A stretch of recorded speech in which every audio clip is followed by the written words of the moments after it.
அஸ்ஸலாமு அலைக்கும். நான் உங்கள் ஷிஃபா குக்கிங்லேருந்து பேசுகிறேன். இன்றைக்கி நாம் என்ன ரெசிபி பார்க்க போகிறோன்னா, கரும்பு வச்சு ஒரு சூப்பரான அல்வா தான். வாங்க எப்படி செய்கிறதுன்னு பார்க்கலாம். இதுக்கு முதல்ல தேவையான பொருட்கள் என்னென்னு பார்த்துடலாம். இப்போ நான் கரும்பு எடுத்து கரும்போட சென்ட்ரு பீசஸை மட்டும் கட் பண்ணி வச்சுருக்கேன். ஏன்னா கரும்பில் அந்த நடுவில் கனமாக வரும் இல்லையா, இந்த பீஸை போட்டு மிக்சியில் அரைச்சோம்னா மிக்சி பிளேடு உடஞ்சாலும் உடஞ்சிரும். அதனால் நான் நடுவில் இருக்கிறத மட்டும்தான் கட் பண்ணி எடுத்திருக்கேன். பாருங்கள், நல்லா ஒரு மீட்டர் அளவுக்குள்ள கரும்பில் 2 கரும்பு பீஸ் எடுத்து அந்த நடுவில் உள்ள பீஸை மட்டும் கட் பண்ணி எடுத்திருக்கேன். இப்போ இதை முதல்ல எல்லாத்தையும் தோல் உரிச்சிடலாம்.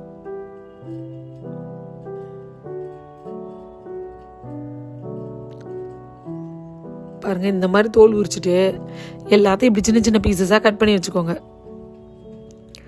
கட் பண்ணிவிட்டு இதை ஒரு மிக்சி ஜாரில் சேர்த்து இதில் ஒரு 2 கப் தண்ணி, அதாவது 300 400 ml ஊற்றிக்கோங்க. தண்ணி சேர்த்து நல்லா நைஸாக அரைச்சிருங்க. பாருங்கள், நான் அரைச்சிட்டேன். இப்போ இதை நான் வடிகட்ட போகிறேன். திரும்ப எந்த தண்ணியும் சேர்க்க தேவையில்லை. முதல்ல ஊற்றி அரைக்கிறோம் இல்லையா, அந்த தண்ணியே போதும். நல்லா டைட்டாக பிழிஞ்சு எடுத்துட்டு சக்கையை மட்டும் எடுத்துருங்க. பாருங்கள், அப்படியே ஒரு புளியிலே வந்துடும். தண்ணி ரொம்ப அதிகமாக சேர்த்துட்டிங்கன்னா அது வத்தி வர்றதுக்கு ரொம்ப லேட் ஆயிரும். அதனால் முடிஞ்ச வரையும் அதை அரைக்கிற அளவுக்கு தேவையான அளவுக்கு மட்டும் தண்ணி ஊற்றிக்கோங்க.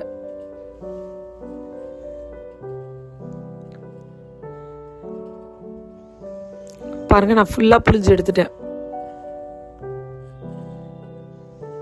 பாருங்க, எனக்கு இந்த அளவுக்கு கரும்பு ஜூஸ் கிடைச்சிருக்கு. இப்போ ஒரு சின்ன பவுலில் ஒரு 3 ஸ்பூன் அளவுக்கு கார்ன்ஃப்ளவர் மாவு எடுக்கிறேன். என்னோட ஸ்பூன் ரொம்ப சின்னதாக இருக்கனால நான் 4 ஸ்பூன் போட்டிருக்கேன்.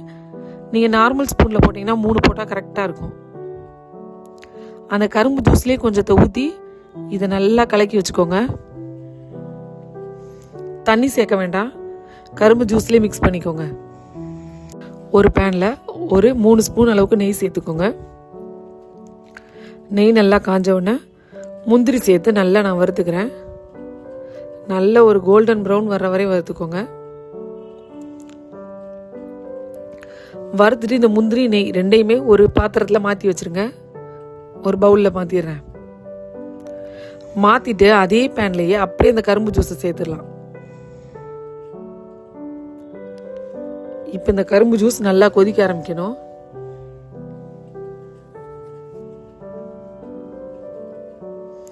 பாருங்க, நல்லா கொதிக்க ஆரம்பிச்சிருச்சு. இப்போ தட்டி வச்சிருக்க வெல்லத்தை இதில் சேர்த்துடுறேன். வெல்லம் உங்கள் கரும்பு ஜூஸோட டேஸ்ட்டை பொறுத்து வெல்லத்தோட அளவு மாறும். ஜூஸ் ரொம்ப இனிப்பாக இருந்தால் வெல்லம் கொஞ்சம் கம்மியாக சேர்த்துக்கோங்க. அந்த அளவுக்கு இனிப்பு இல்லைன்னா வெல்லத்தை ஜாஸ்தி ஆக்கிக்கோங்க. நான் கம்மியான அளவு வெல்லம் தான் சேர்த்துருக்கேன். இப்போ இது கூட 3 ஏலக்காவையும் கிள்ளி சேர்த்துடுறேன். வெல்லம் நல்லா கரைஞ்சாதான் நம்ம கார்ன்ஃப்ளவர் மிக்ஸ் சேர்க்க முடியும். பாருங்க, கொஞ்சம் கூட கட்டி இல்லாமல் கரைஞ்சிருச்சு. இப்போ இதில் ஒரு சிட்டிகை அளவுக்கு உப்பு சேர்த்துடுறேன்.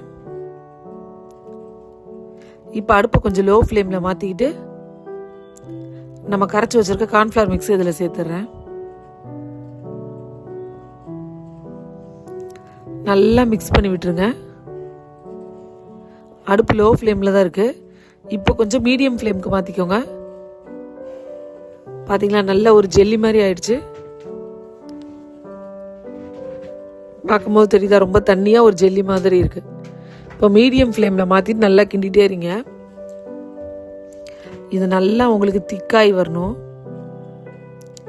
பாருங்கள், நல்லா ஓரளவுக்கு கொஞ்சம் கெட்டி ஆயிடுச்சு. பாருங்கள், இந்த டைமில் நம்ம முந்திரி வறுத்து வச்சுருக்கோம் இல்லையா, அதில் நெய் இருக்குல்ல, அந்த நெய்யை மட்டும் முதல்ல இதில் சேர்த்துக்கலாம், முந்திரியை சேர்க்காம.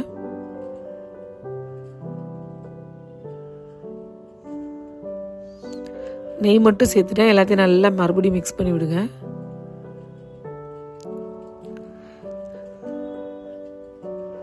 இது நல்லா கொஞ்சம் திக்காயி கொஞ்சம் சைடில் ஒட்டாமல் வரும்போது அல்வா ரெடி ஆயிடுச்சுன்னு அர்த்தம். இப்போ அந்த எண்ணெய்லாம் போயிட்டு மறுபடியும் டைட் ஆயிடுச்சு பாருங்கள். இப்போ மறுபடியும் நான் ஒரு 2 ஸ்பூன் அளவுக்கு நெய் சேர்க்குறேன். சேர்த்துட்டு மறுபடியும் மிக்ஸ் பண்ணி விடுங்க.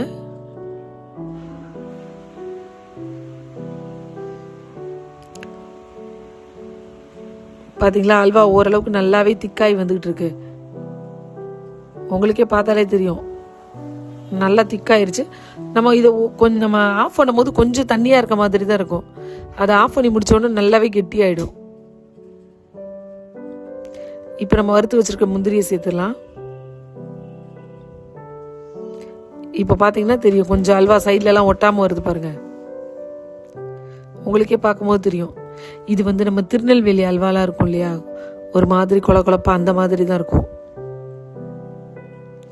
ஆனால் டேஸ்ட் சும்மா சூப்பராக இருக்கும்.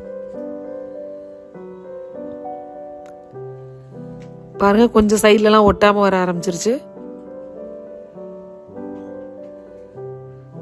பார்த்தா உங்களுக்கு தெரியுதா? அவ்வளோதான், சூப்பரான அல்வா ரெடி ஆயிடுச்சு. நீங்களும் உங்கள் வீட்டில் ட்ரை பண்ணி பாருங்கள். ட்ரை பண்ணி பார்த்துட்டு எப்படி இருந்துச்சுன்னு கமெண்டில் சொல்லுங்கள். என்னோட இந்த ரெசிபி உங்களுக்கு பிடிச்சிருந்துச்சுன்னா என்னோட சேனலை லைக் பண்ணுங்கள், ஷேர் பண்ணுங்கள், சப்ஸ்கிரைப் பண்ணுங்கள். மறந்துடாமல் பெல் ஐக்கானை கிளிக் பண்ணுங்கள். சூப்பர், சப்ஸ்கிரைப் பண்ணுங்க. தேங்க்யூ.